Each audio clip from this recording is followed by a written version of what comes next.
दोस्त एक समय भाभी सोना ने बहुत अच्छा खुशखबरी बताया है मेरा दोस्त। क्या बहुत अच्छा खुशखबरी है, मैं भी तो सुनो। दोस्त एक समय का बात था, इस राशन से चल करके बाबा इंद्र मोहम्मद आया। भाभी सोना ने कोई चीज में कमी नहीं किया। बाबा इंद्र को जाते समय कहा, बाबा जब मोहम्मद के घर में आए हैं तो कुछ खाना खा करके जाइए। क्यों नहीं? बाबा इंद्र ने कहा कि अगर तू मेरे साथ में एक बार शर्त करेगी तो मैं तुम्हारे यहाँ बस भोजन करूंगा। अच्छा।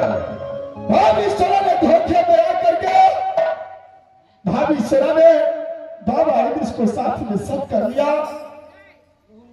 शर्त करने की बात बाबा इंद्र ने कहा, अगर तू मुझे भोजन कराने के लिए चाहती है तो अपने देव और वर्षी का सर बलिदान में दे दूंगा। क्या ये सच बात है मेरे दोस्त? अगर आपको विश्वास नहीं होता है तो भाभी सोना से जाकर के पूछ लीजिए मेरे दोस्त। ठीक है, आप जरा साइड हो जाओ, मैं भाभी सोना से पूछता हूँ। भाभी सोना,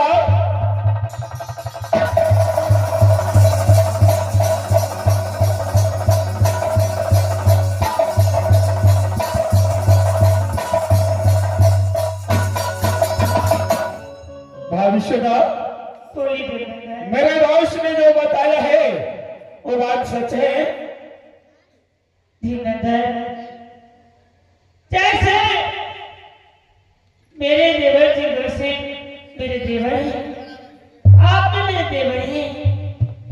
कभी कोई चीज का दिक्कत आप दोनों को कभी नहीं किया।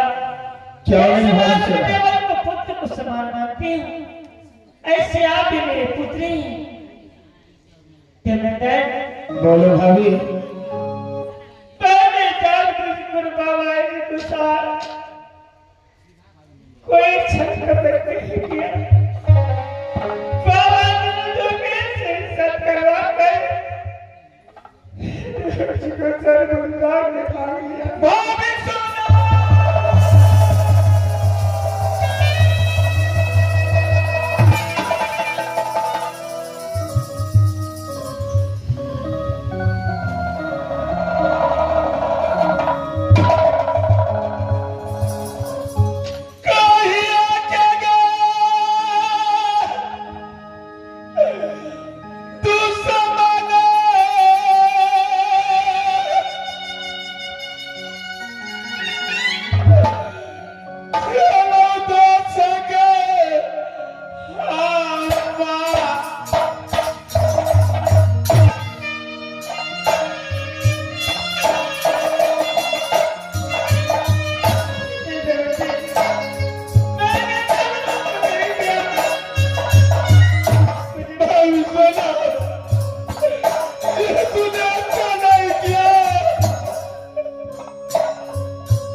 में पास करके एक पान को दो टुकड़ी करके एक ही साथ में जीना मरना।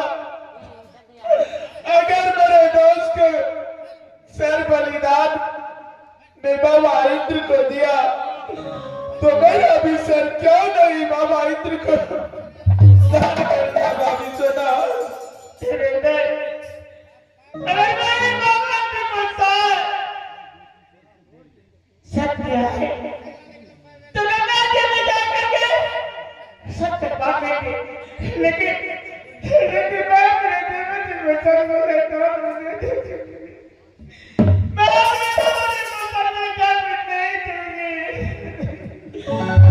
भाभी सुना अरे मेरा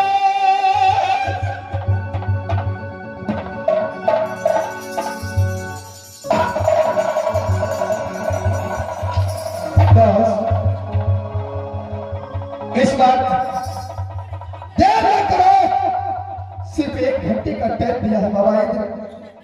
आप यहाँ से राजा बिजली की ओर चले जाइए। मैं भाभी सोना को सबका पाला नमस्कार करूंगा। मेरे दोस्त क्या 1 मिनट में ऐसा दोस्ती को तुम तोड़ रहा है? क्या अगर बाबा इंद्र को तुम्हारा सर चाहिए उससे पहले देवनाथन अपना सर बाबा इंद्र को हटा देगा। बाबा इंद्र ने सिर्फ उदल सिंह का सर मांगा है, सिर्फ उदल सिंह का सर जाएगा।